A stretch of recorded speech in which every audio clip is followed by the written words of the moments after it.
Oh, hey y'all, we're live. Got a couple y'all waiting for me. You just waiting for me. Like, when's Chimdi gonna show up? Hold on. So I've got my air on, or my heat on right now. So I'm actually gonna go and turn that off so that doesn't disturb the audio. I'll be right back.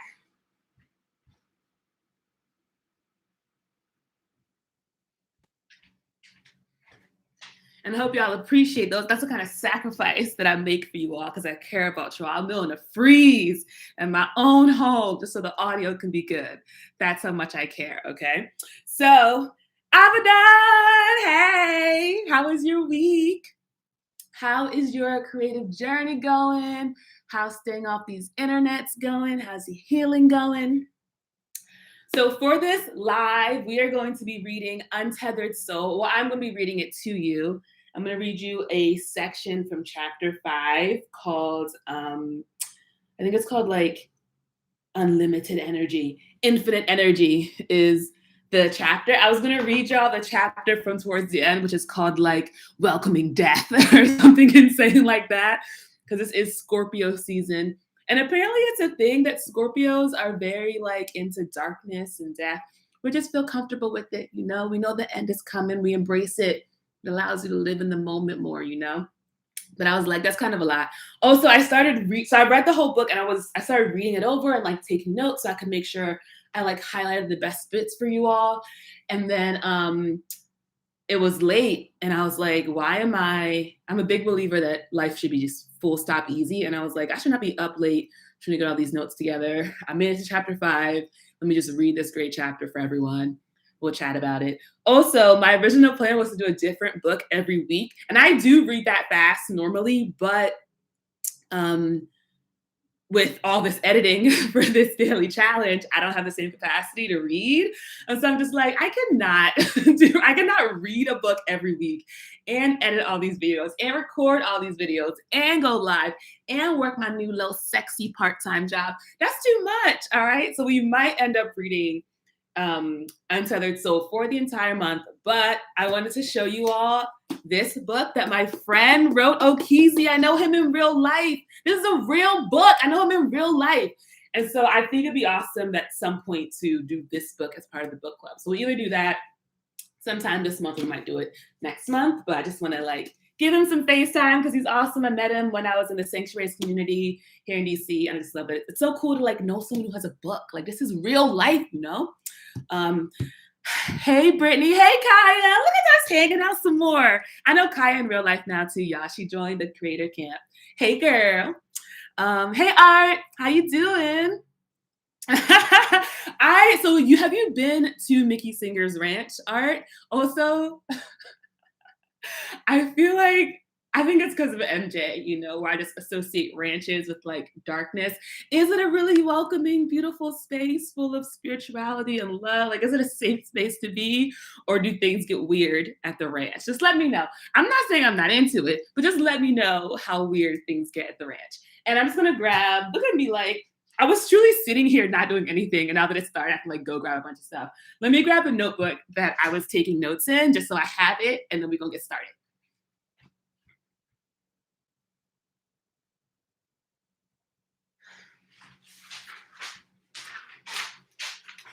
All right, that should be the last me running off camera. You would think that I hadn't done at least 3 to 4 lives before this live. I've got my notes here for this week in the comment section, which I'm gonna be recording immediately after this because I get all this like high energy after doing these lives. So I wanna keep that energy for my next video. That's not the page I wanna have pulled up. I wanna have this page of Untethered Soul notes. All right, you all. Hi, Martine. Oh my gosh, my Creator Camp friends. Welcome. Okay, are you all ready to sit and listen to me? Yes to you being well rested, relaxed, and minding your business. Amen. Literally, the whole world would be better if we were all 3 of those things all the time. Okay, this is chapter 5, Infinite Energy. Very apt given my whole energy. I'm going to read a little bit until my spirit tells me to stop, I think. I'm just going to real quick also just do a quick prayer in my spirit because I like to pray before I start doing stuff. And I wanted to pray before I even started this live. So the Holy Spirit's energy was truly just like in me. So I'm just going to do that now.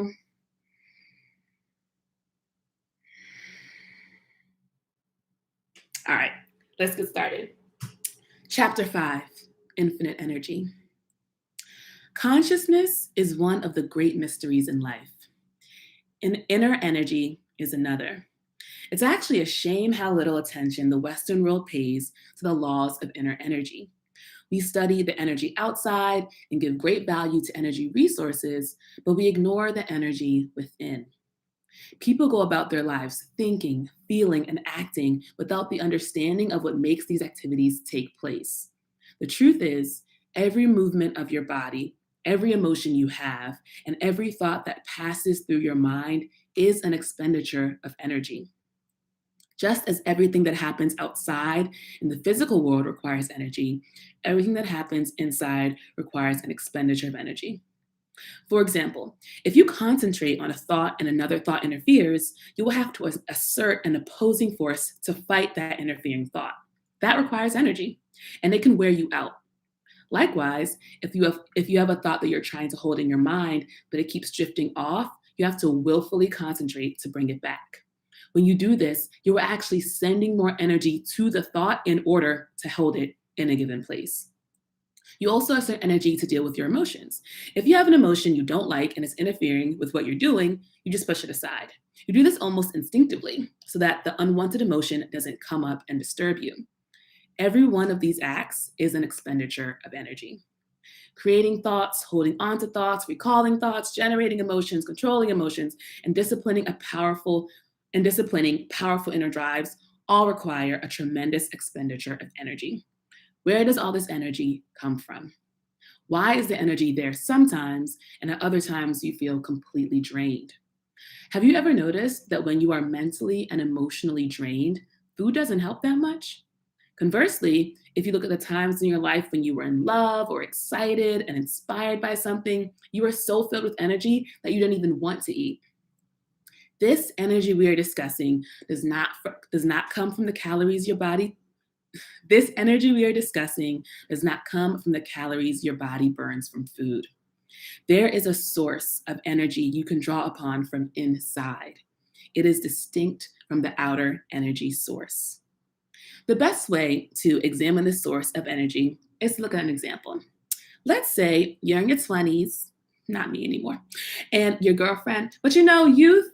No, I'm not going to go on a rant about how actually every stage in our life and every age in our life is wonderful and beautiful, and our culture spends a lot of time emphasizing youth, but actually, like, all of it is great, y'all. All of it is great. Also, it's my birthday season, so it's like I don't want to be in my 20s no more. Also, I have a video coming out about the biggest mistakes I made in my 20s, so look forward to that. Anyway, let's say you're in your 20s and your girlfriend or boyfriend breaks up with you.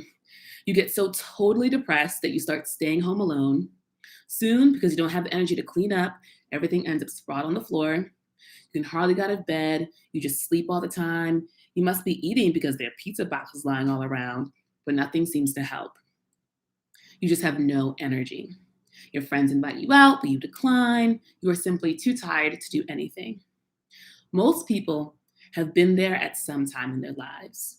You feel that you have no way out, and it seems like you will stay there forever. Then suddenly, one day, the phone rings. It's your girlfriend. That's right, the one who dumped you 3 months ago. She's crying and she says, "Oh my God, do you remember me? I hope you'll still talk to me. I feel so terrible. Leaving you was the worst mistake I ever made. I now see how important you are to me, and I can't live without you. The only real love I ever felt in my life." Okay, come on. The only real love I ever felt in my life was during the time we were together. Baby, do better. Would you please forgive me? Could you ever forgive me? Can I come over and see you? Now, how are you doing? Seriously, how long does it take you to get enough energy to jump out of bed, clean up the apartment, take a shower, and get some color back in your face? It's practically instantaneous. You're filled with energy the moment you hang up the phone. How does this happen? you were completely drained. For months and months, you had no energy. Then, out of nowhere, in a matter of seconds, there's so much energy, it blows you away. You can't just ignore these enormous shifts in your energy level. Where exactly did all that energy come from? There was no sudden change in your eating or sleeping habits, yet when your girlfriend comes by, you end up talking all night and going out to see the sunrise in the morning. Oh, that's nice. You're not tired at all. You're together again, you're holding hands, and these rushes of joy just won't stop overwhelming you. People see you and they remark that you look like a bundle of light. Where did all this energy come from? What you'll see, if you watch carefully, is that you have a phenomenal amount of energy inside of you. It doesn't come from food, it doesn't come from sleep. This energy is always available to you. It just wells up and fills you from inside. When you're filled with this energy, you feel like you could take on the world. When it is flowing strongly, you can actually feel it coursing through you in waves. It gushes up spontaneously from deep inside and restores, replenishes, and recharges you. The only reason you don't feel this energy all the time is because you block it. You block it by closing your heart, by closing your mind, and by pulling yourself into a restrictive space inside. This closes you off from all the energy.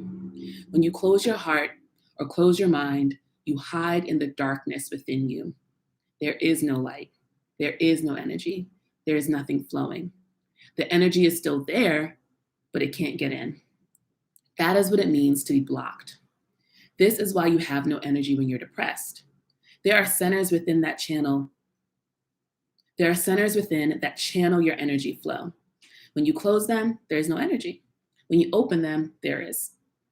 Although various energy centers exist within you, the one you intuitively know the most about opening and closing is your heart. Let's say you love somebody and you feel very open in their presence. Because you trust them, your walls come down, allowing you to feel lots of high energy.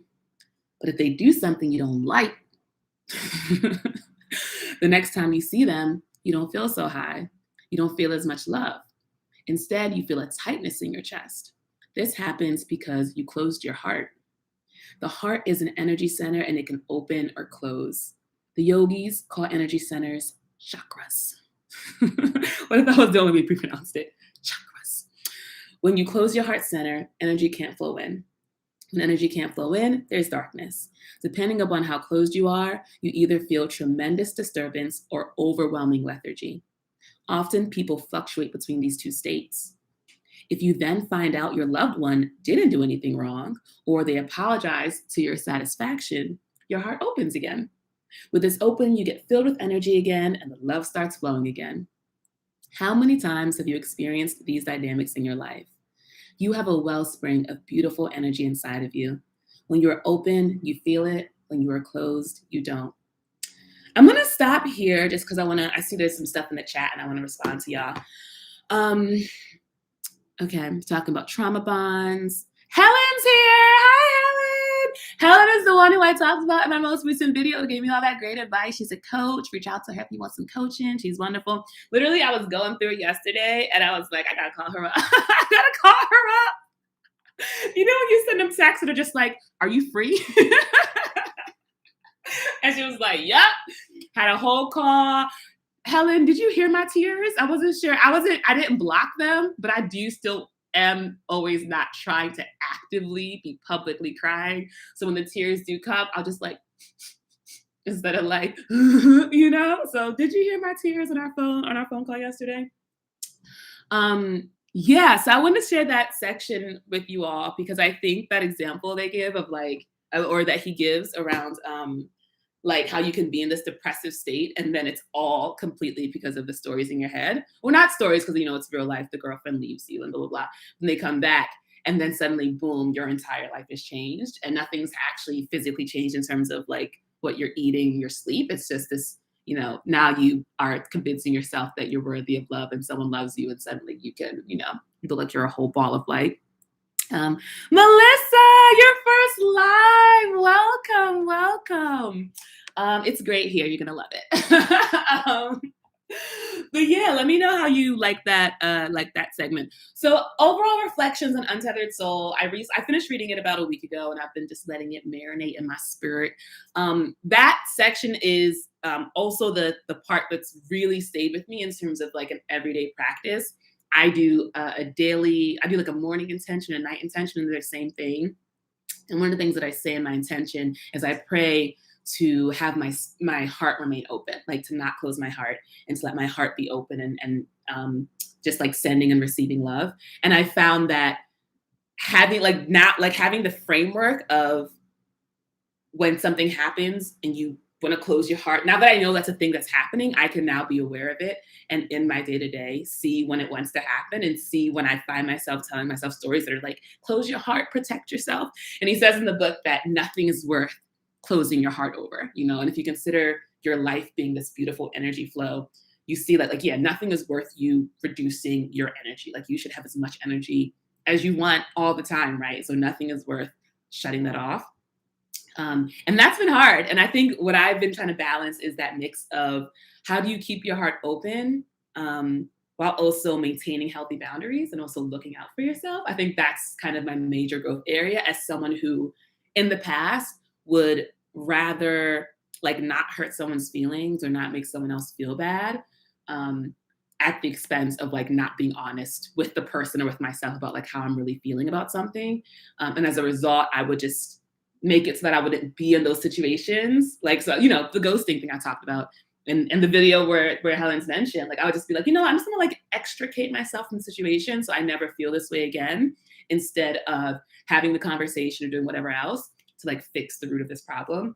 And I think as we talk about like having safe healing conversations with people, I think I'm still trying to figure out like when is it a matter of like, all right, this is on you to like open your heart and be present and you know have this vulnerable conversation versus you loving yourself in this moment is actually you setting up a boundary and like exiting the situation.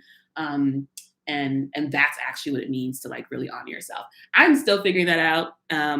This book is helping a little bit, but I know it's an experiential thing that I really need to like live into. And Helen was helping me out a lot with that yesterday. So appreciate you, girl. Hi, Wallace. Hi, Jada. How y'all doing? Boundaries as dynamic things. I haven't thought, yeah, that's so interesting because I think when I think boundary, it's like concrete wall. And you're like, no. A boundary can be this like, it's like a jellyfish's skin. You know, it's still a boundary, but it moves in a way that still allows it to like live and grow. The vetting process sounds right.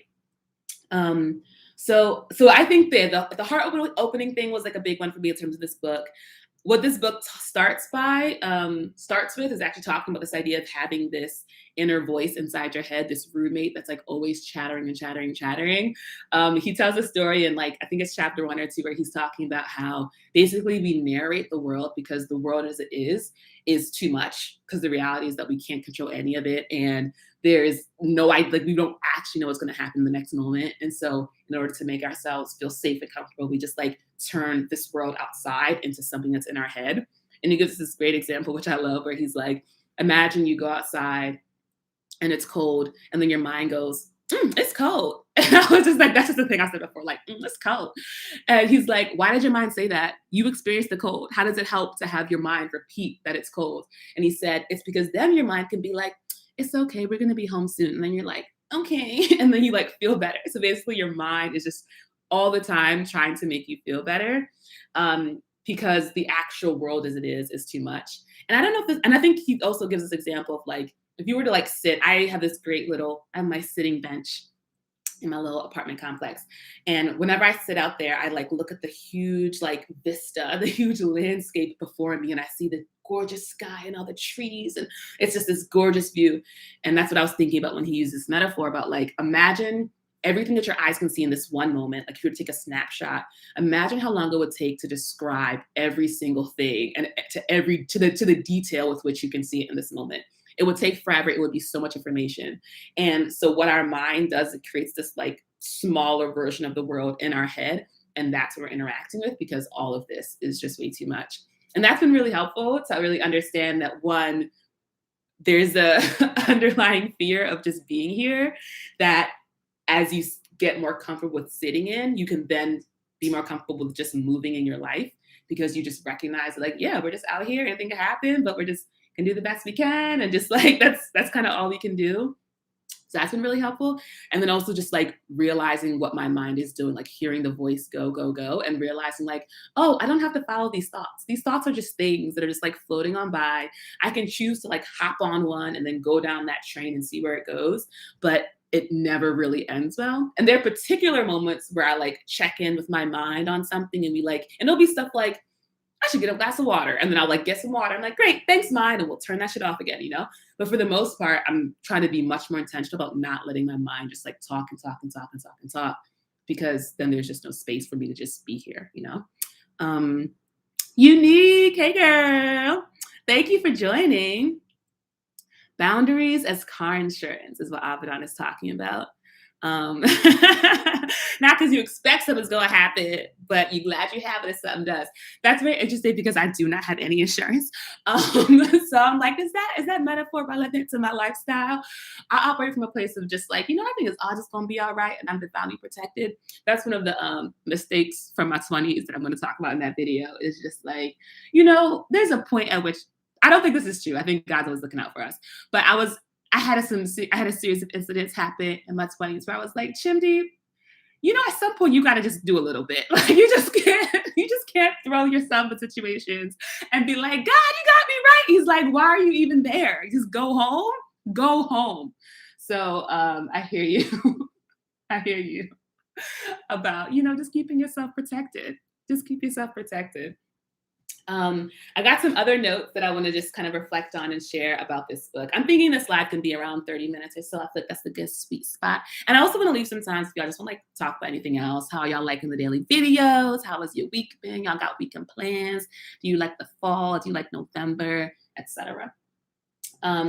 So true personal growth is about transcending the part of you that is not okay and needs protection. So when I think about the times when I am trying to, truly protect myself, it feels right. It feels right to protect myself, to not set myself up to have my feelings hurt or to be vulnerable or to put myself in any kind of like compromising situation. Like that feels like the right thing to do. And so I think that was one of the ideas of the book that I was just like, like how much is that desire to protect myself actually a way that's keeping me from experiencing the true beauty of this world, versus a very rational and reasonable thing to do. And the idea of like that being the entire point of being alive. And I think when I think about like my creativity and how, a lot of my recent creativity is about challenging myself and pushing myself to, create more content, be more vulnerable in my content, be more artistic, try new things. The reasons why I haven't done that in the past is because of a fear of, will people like it? Will it be well received? Will I make a fool of myself on these internets? And it's interesting. I was, I made that montage of the 5 years. And it was so interesting to see the way that like in the beginning, y'all, the face was done, the hair was done. I was looking cute for y'all all the time. And then once I moved to LA, hair was crazy. I was in a bathrobe. I was like, listen, y'all gonna get the real Chimdi. Because you can only do the version of yourself that's trying to protect yourself for so long. And then when you realize that there's nothing to protect yourself from, like it's fine. And it's just way more fun and way easier to actually just be yourself. So I think there's truth to what Michael's saying. And there's like a little bit more of me needing to like fully embrace it and actually integrate it into my life. Peace and contentment comes when you stop thinking about yourself. And he talks about, be honest, you've always had a problem. When was the last time you didn't have a problem, right? You got a problem right now. And if you're honest with yourself, once that one's solved, you're going to have another problem. That reminds me of something that Eckhart Tolle talks about in The Power of Now.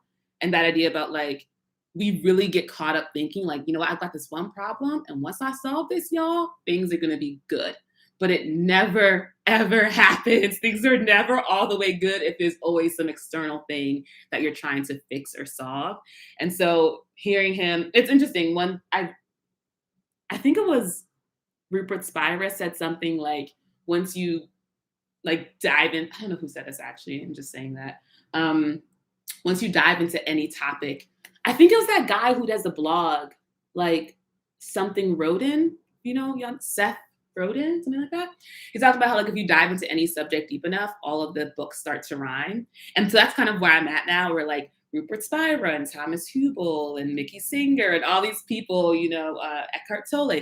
I'm reading all these different resources and they are all starting to like sound like the same poem with like different sonnets. And when he was talking about, there's always this problem. And the more you're thinking about, oh, I've got to solve these problems, the less happy you are. And I just discovered this person. I don't know how, I'm still in the process of integrating it. And he's the most, I wouldn't say he's the most woo-woo of the woo-woos because he's actually the one who does the most like brain scan, sciencey type stuff. But I think it's the most radically like, science is over here and spirituality is over here, but actually, boom, they're the same. I've got proof. Give me $15,000 and I'll prove it. And I'm like, But also here's this book and all this evidence. I'm just like, But it's basically all about like our alpha and beta brainwaves and the way that like, alpha, which is when we get more happy and creative and loving, and forgiveness is actually really good for increasing your alpha brainwaves. Basically you can be really intentional about increasing that. And that's kind of what really good meditation does. It helps raise your alpha brainwaves. And then beta brainwaves are the ones that are like when you're like thinking in your head. And that's more related to like the anxiety and the stress and all those different things. And he created a method. His name's something Hart, like HARDT. He's created this method where basically you put electrodes on your head and you can literally hear the sound of like the alpha brainwave. And it's this like really low tone. And then as you focus on it, it goes up. So you basically experiment doing different things, like thinking different thoughts, breathing in different ways to like get that alpha up. And essentially the thing that increases alpha the most is forgiveness. So as you like forgive people and let things go and free yourself, you're like freeing all this energy up, as Mickey Singer's talking about, to then be, more happy and creative and all this great stuff. It's been 27 minutes. I'm just talking, y'all. Okay, so I'm going to stop there. Let me know if you all want to continue talking about this book or move on. The section I was originally going to read about death was also really powerful because it just talks about how, we have these ideas about like, we're all equal and, money isn't the most important thing. And, all these kind of ideas. And it's only when death comes that we really understand it's true. That no matter what you do on this planet, if you're the richest person or you're the poorest person, boom, you're going to get out of here, And no matter what you achieve in this life, boom, you can't take it with you.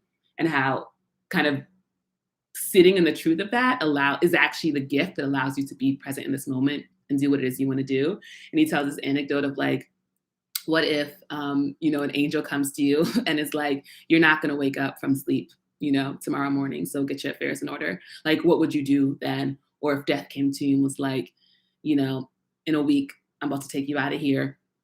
What would you do in that week? And instead of a week, imagine that it came today and you were like, well, I was supposed to have a week, to like get my affairs in order. And what if death is like, I gave you 52 weeks this year. What was you doing with all them weeks? And what about all the weeks in the years before that, And just realizing that this is the only life, like not, theoretically, right? But like, this is it. It's this moment that you're spending here with me. Hey, y'all. This is the life itself. And we can always pretend that we've got more time, and we may, but he talks about how like, everything someone is doing has been the last thing they did before they died, Like, I mean, I presume that no one's died doing a YouTube live, I'd hope, but like reading a book in bed, driving their car, on a flight somewhere, like truly at any moment, some people just have their first inhale and then the exhale is the last one. Their breath becomes air. And so just remembering that allows you to just be like, you know what a blessing it is that God has breathed into us another day. How are we going to spend our time on this dope Disneyland planet? And that's truly our responsibility because we don't have to suffer, All right, y'all, we're at 29 minutes. Let me know if y'all want to chat about anything. It's only a few of us in here. It's a little intimate book club. Let me know just between you and us, you and me, you and I, what y'all want to chat about. And if not, of course, we can always just call it a book club and we can hang out again next week or so live. I'm going to talk about some of the dope comments y'all have left me after we wrap this up, make a video about that. And then I think just take a nap because I'm doing a lot of creating, y'all. It's a lot of creating. All right. I don't see any new comments. Oh, Natasha, you just got here when I'm about to dip. You and I can have a private conversation if you want. How was your week, Natasha? Did you get up into anything fun? Do you have any weekend plans? Let me know. You've got about 30 seconds. Um, but yeah, I have really enjoyed creating. I've really enjoyed, hey girl, I've really enjoyed creating for you all. It's a lot, but it is really fun. Um, and I'm going to be very intentional about not burning out so that I feel like if I've created so much that like December could come and I'm gonna be like, you know what? I gave y'all a lot last month. You're not gonna see me until 2022. But I think that'll be whack. So I'm gonna really be intentional about like not going crazy. Hi, Christopher. Did you just get here? Oh my goodness. Not y'all rolling in right at the end. Honestly, the book part's over. The book part's over. Read the book is great. Let me see if there's anything from it that I didn't mention. Um, Yeah, no. I mean, I only got through like 5 chapters of notes last night, and then I was like, I'm going to sleep. But yeah, it's a great book, y'all. I highly suggest it. Wallace is trying to find his true purpose. Okay, do you believe that your true purpose is something that you have to find, or actually is it a matter of just getting quiet enough to listen to what's there the whole time? Like, is it actually very clear what your true purpose is, and you just need to like get still enough and remove enough distractions that it just becomes clear to you? Melissa's been loving the daily vids. Ooh, you writing more. Do you write publicly, Melissa? Can I read any of your writing? And what kind of stuff do you write about? Who are some of your creative inspirations in terms of writing? Who's your favorite author? Do you recommend any books for me? Etc. I'm doing this thing where I just flavor my water with like those little like juice squirt thingies. So that's what's happening over here. Bye, Kaya. Go enjoy your nap. Thanks for hanging out with me. Um, okay. I think I'm gonna call it. I'm gonna call it a live, y'all. Mostly, I feel like y'all might be typing, but y'all not typing fast enough, and that's on y'all. That's on y'all. I hope y'all have a beautiful, beautiful day and a beautiful weekend. Feel free to leave me a comment if there's something I'm going to chat about later, because I'm going to truly like be pulling my camera up a second after. Avedon's going to make us some music soon when the spirit moves you. There's no rush. There's no rush. I will talk to y'all later. Thanks for hanging out with me for this live. Bye. And there's always that moment where I stare at the screen as I try to like end the stream. Ooh, publicly on Medium. Okay, send me your link. Either drop it in here or like leave it in a comment so I can read your stuff, Melissa. All right, I'm gonna end this stream. I love you guys. I love you. Bye, bye, bye.